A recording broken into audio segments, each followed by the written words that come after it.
नमस्कार दोस्तों, कैसे हैं आप सभी लोग। दोस्तों, अगर हम बात करेंगे अपने प्यारे भारत की, तो हमारे भारत के दक्षिण में जलीय भाग लोकेटेड हैं, जैसे कि ईस्ट में बे ऑफ बंगाल है, साउथ ईस्ट में बे ऑफ पाक है, साउथ में इंडियन ओशियन है, Arabian sea, gulf of Khambhat, gulf of Kutch, ये मिलकर के पश्चिमी जलीय सीमा का निर्माण करते हैं।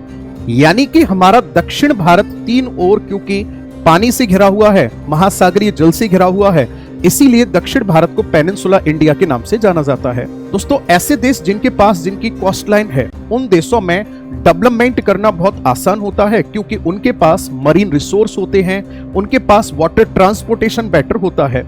अब बात कर लेते हैं कि जो हमारा दक्षिण भारत है, इसकी जलीय सीमा है कितनी। सबसे पहले 1970 में इसका मेजरमेंट किया गया था, लेकिन बहुत ही सिंपल मेथड से किया गया था। यानी कि हम यूं कह सकते हैं कि सीधे सीधे लंबाई को नाप दिया गया था।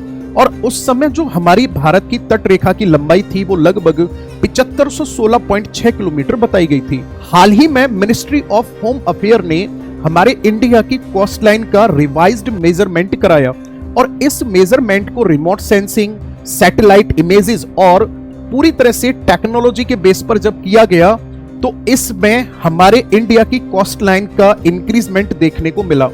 ऐसा माना जा रहा है कि लगभग हमारे भारत की जो जलीय सीमा है, वो 7516.6 किलोमीटर से बढ़कर के 11098.81 किलोमीटर हो गई है। यानी कि हमारे भारत की जो तटीय सीमा है, वो लगभग 47.6% की उसमें वृद्धि देखने को मिली है। अब सुनने में ऐसा लगता है कि क्या हमारे भारत का क्षेत्रफल भी बढ़ जाएगा? ऐसा नहीं है, क्योंकि इस मेजरमेंट में जो हमारे इंडिया की कोस्ट लाइन के बीचेस पर या तटों पर बने हुए स्ट्रक्चर्स हैं, जैसे कि बैक वाटर है, बैकवॉस है, एस्चुरी है, डेल्टास हैं, उन सबको भी इंक्लूड किया गया है, तब इसकी लंबाई बढ़कर इतनी हुई है। अगर हम रिवाइज्ड लिस्ट को देखेंगे तो हमें पता चलेगा कि गुजरात की जो जलीय सीमा है, वो 2340.62 बढ़कर हो गई है। महाराष्ट्र की जो अब प्रेजेंट में जलीय सीमा है, वो है 877.97। गोवा की जो जलीय सीमा है, वो है 193.95। कर्नाटका की जलीय सीमा है 343.30 किलोमीटर। केरल की है 600.15 किलोमीटर। तमिलनाडु की है 1068.69 किलोमीटर। आंध्र प्रदेश की है 1053.07 किलोमीटर। उड़ीसा की है 574.71 किलोमीटर। वेस्ट बंगाल की है 721.02 किलोमीटर।